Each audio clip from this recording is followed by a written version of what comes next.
Alors, grand-mère, j'ai bien compris que, bon, il n'y avait pas d'électricité, que la première électricité, vous l'avez surtout vue dans l'appartement, dans le fameux patio, et surtout, Oui, tu as pu utiliser l'électricité seulement dans les femmes où tu faisais, dans les familles où oui, tu faisais le ménage. c'est ça. Maintenant, on va parler des outils de communication, si tu veux bien. De, Les outils de communication. On va de, donc parler des outils de communication. Donc les outils comme le téléphone, par exemple, comme la radio, comme la télévision, comme l'ordinateur. On va voir un petit peu comment ceci se jalonne dans ta vie. Alors, est-ce que, la première chose, est-ce que tu as d'abord, avant tout, rencontré le téléphone ou la radio? la radio. Alors raconte-nous un petit peu comment ça s'est passé. On comptait la radio. On nous avait fait cadeau une petite radio. Là, on entendait.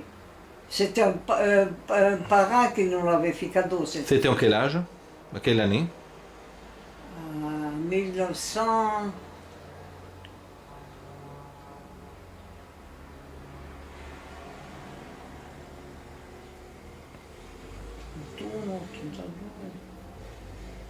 Trentadue, 32, 33, 30, 34, 32, 33. 32, 33, comme ça c'était.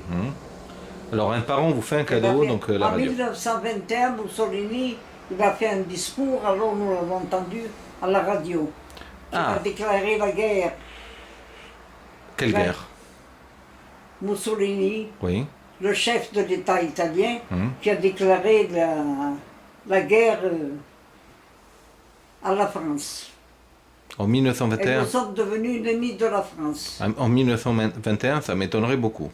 En 1900, 21, ça m'étonnerait beaucoup. non, non, je me trompe. Bah oui, Non, non. En 1921, il est venu au pouvoir, lui. d'accord. Nous l'avons entendu à la radio. Donc, Mussolini.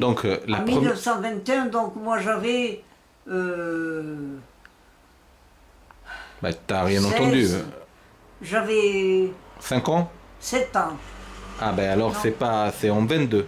Et tu as Eh, parfaitement raison parce que la Marcia su Rome, c'était en La guerre en 1922. 1940. Oui, c'était plus que en 40. Hein. Donc, la première radio, vous, par contre, vous l'avez en 35. Comment? En 32, 33. Hein, La première radio, vous l'avez, vous, en 32, 33. C'est un cadeau. En 1931, on m'a opéré là. En 1900, la radio, Henri nous l'a fait cadeau.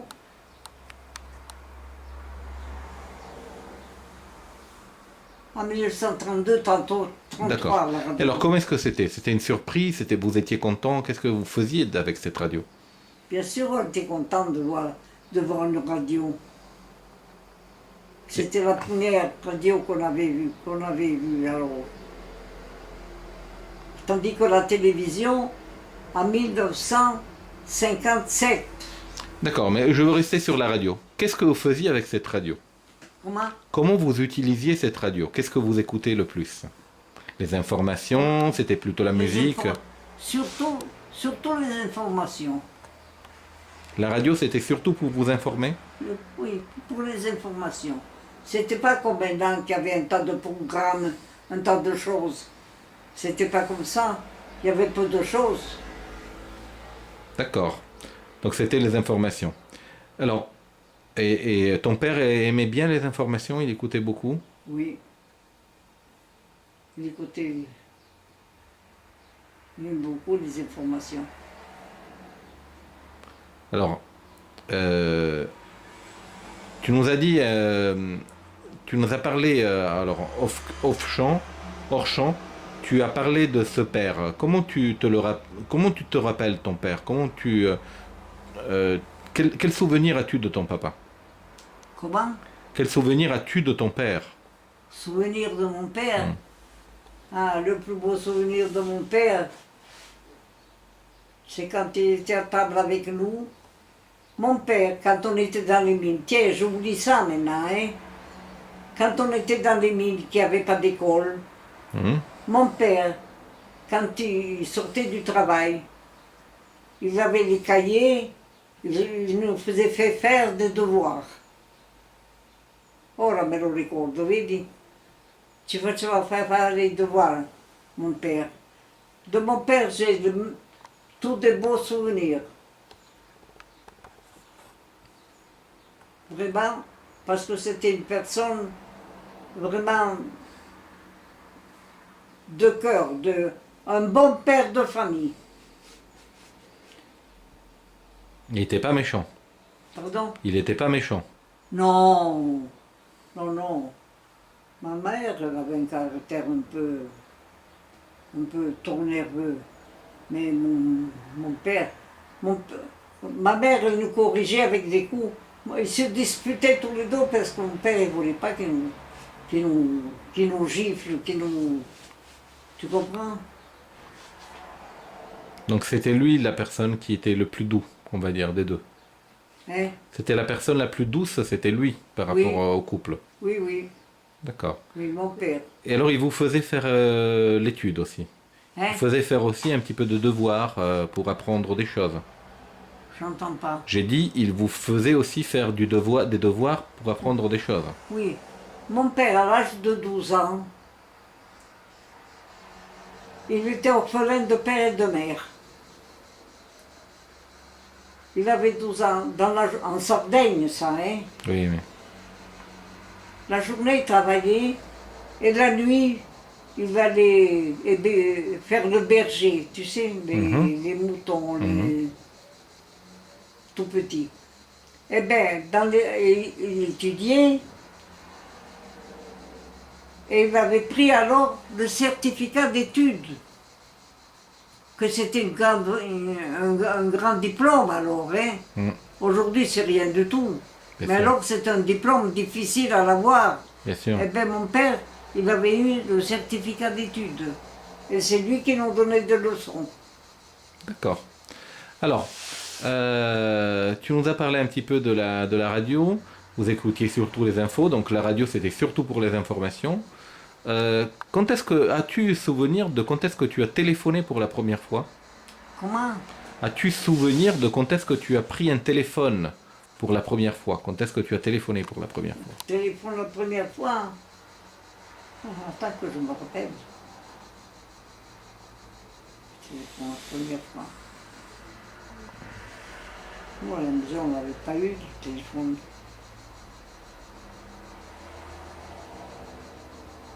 La première fois, le téléphone,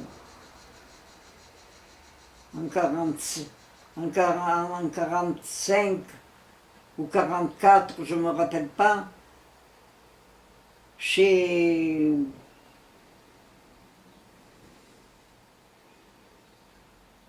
Comment ils s'appellent déjà, les premiers que j'ai travaillé. J'ai oublié le nom maintenant. Chez qui j'ai travaillé quand j'avais 12 ans. D'accord, et c'est là où tu as vu le premier téléphone. Oui. D'accord. Monsieur et madame, je ne me rappelle pas le nom. C'est pas important. Ce qui est important, c'est quand est-ce que vous avez eu le téléphone? Quand est-ce que toi, tu as eu le téléphone chez toi? Comment? Quand est-ce que toi, tu as eu le téléphone chez toi? Chez moi, j'ai eu le téléphone. Même pas Tunis, on n'avait pas le téléphone. Vous n'aviez pas le téléphone. D'accord. Est-ce que vous aviez une télévision? Comment? Est-ce que vous aviez une télévision? La télévision, je t'ai dit, en 1957 ou 56, quelque chose comme ça. D'accord. Alors c'était important la télévision, hein. D'avoir vu la première fois à Tunis, la télévision, c'était chez nous. Personne n'avait la télévision. C'était chez vous. Donc tout le monde est venu voir la télévision chez vous, c'est ça? Oui. Donc il y avait beaucoup de personnes qui venaient voir la télévision chez vous? Pas mal de voisins. Hmm. Pas parce que personne ne l'avait. Mais parce que vous êtes une famille qui est branchée nouvelles technologies alors? Comment? Vous êtes une famille qui est branchée nouvelles technologies? Oui. Vous aimez les technologies? Oui. Ton père, c'est lui qui a acheté la première télévision. D'accord.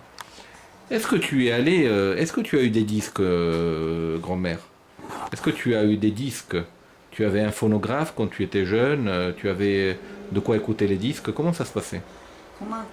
Comment ça se passait? Est-ce que tu avais des disques? Est-ce que tu avais des 78 tours, des Ah, 45 on tours avait le phonographe avec le disque. à la maison? Oui. Qu'est-ce que tu écoutais? On avait le phonographe avec c'était des gros disques comme ça, il y avait Oui. des chansons, il y avait des. Oui, les 78 tours. Oui. Ça veut dire, le disque avec la grosse trombe comme ça, ces disques, ces Phonographe, phonographes ancien. anciens. D'accord, mais alors,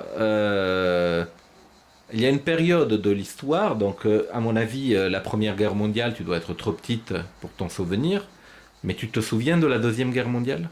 La Première Guerre mondiale, j'étais jeune, parce que la Première Guerre mondiale, elle était en 1900. Elle est finie en 18. Non, que 1900. Que dico? Oui, c'était 1915-18.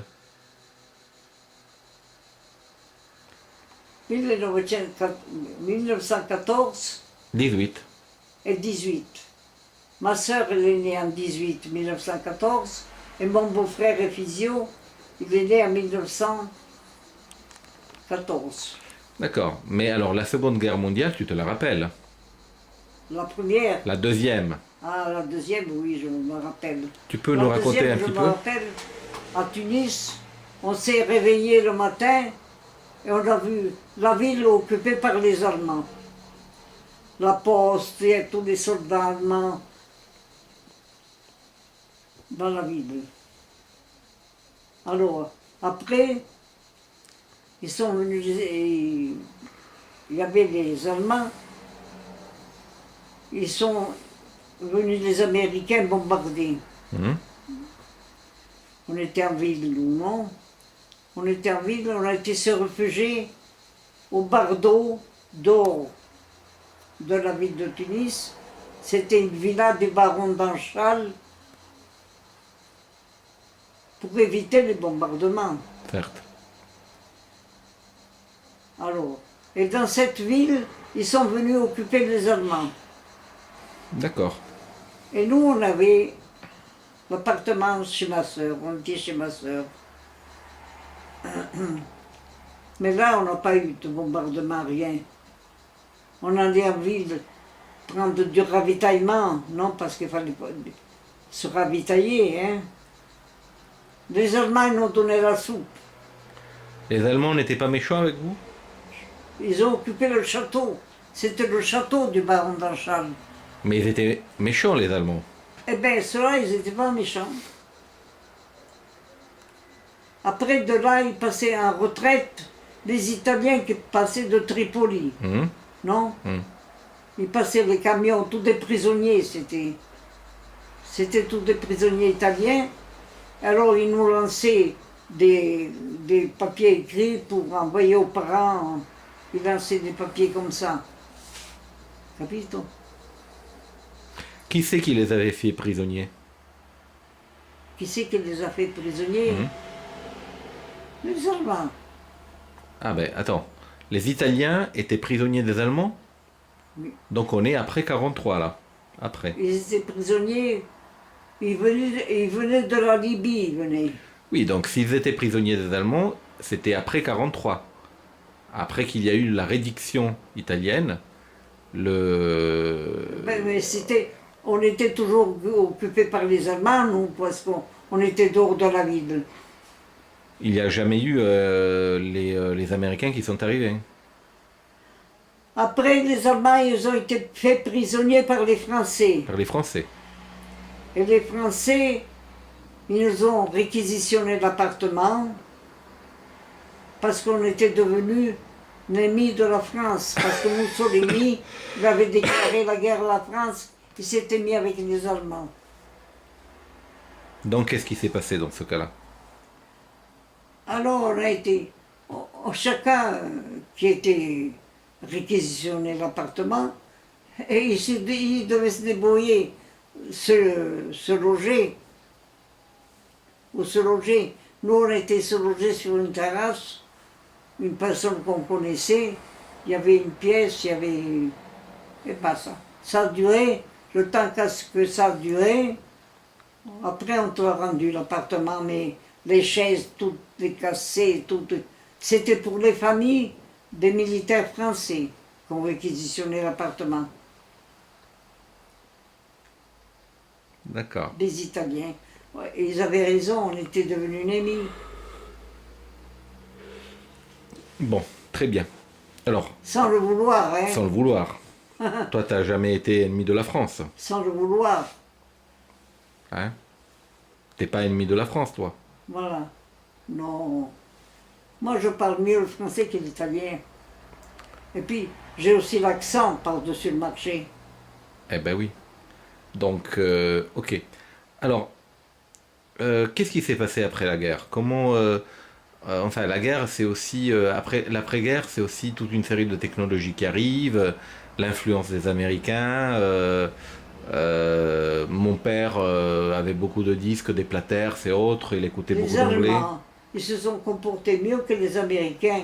Parce que les Américains, ils se saoulaient la gueule. Ils avaient fait un champ exprès pour les soulards américains.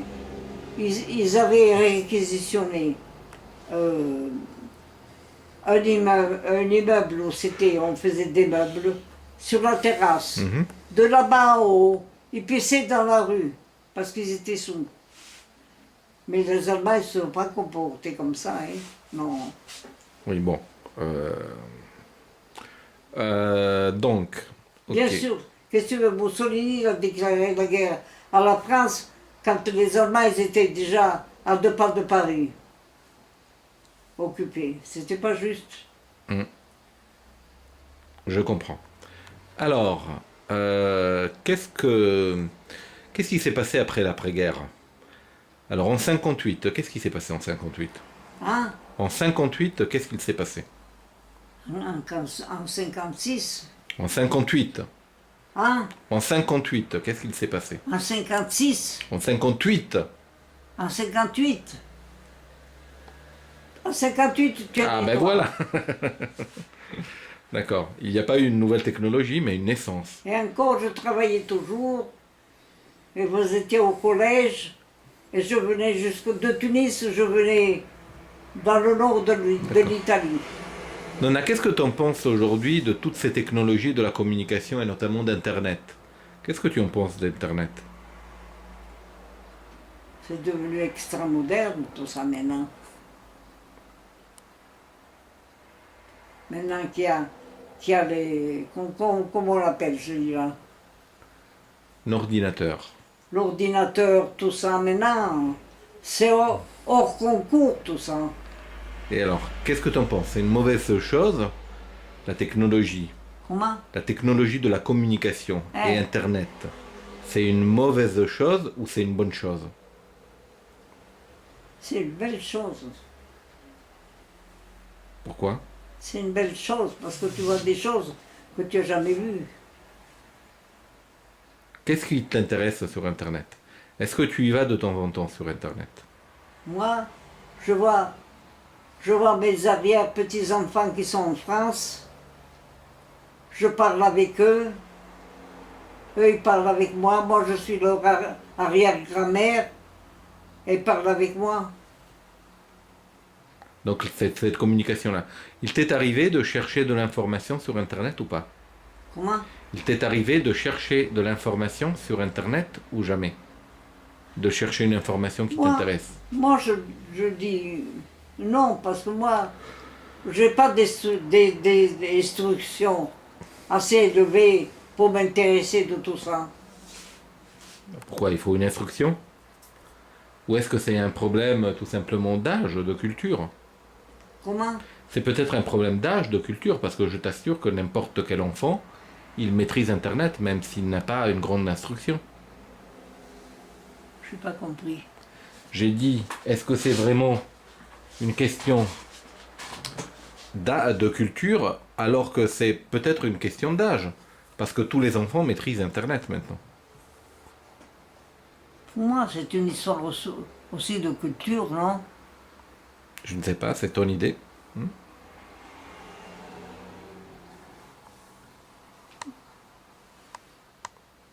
Je ne sais pas te dire.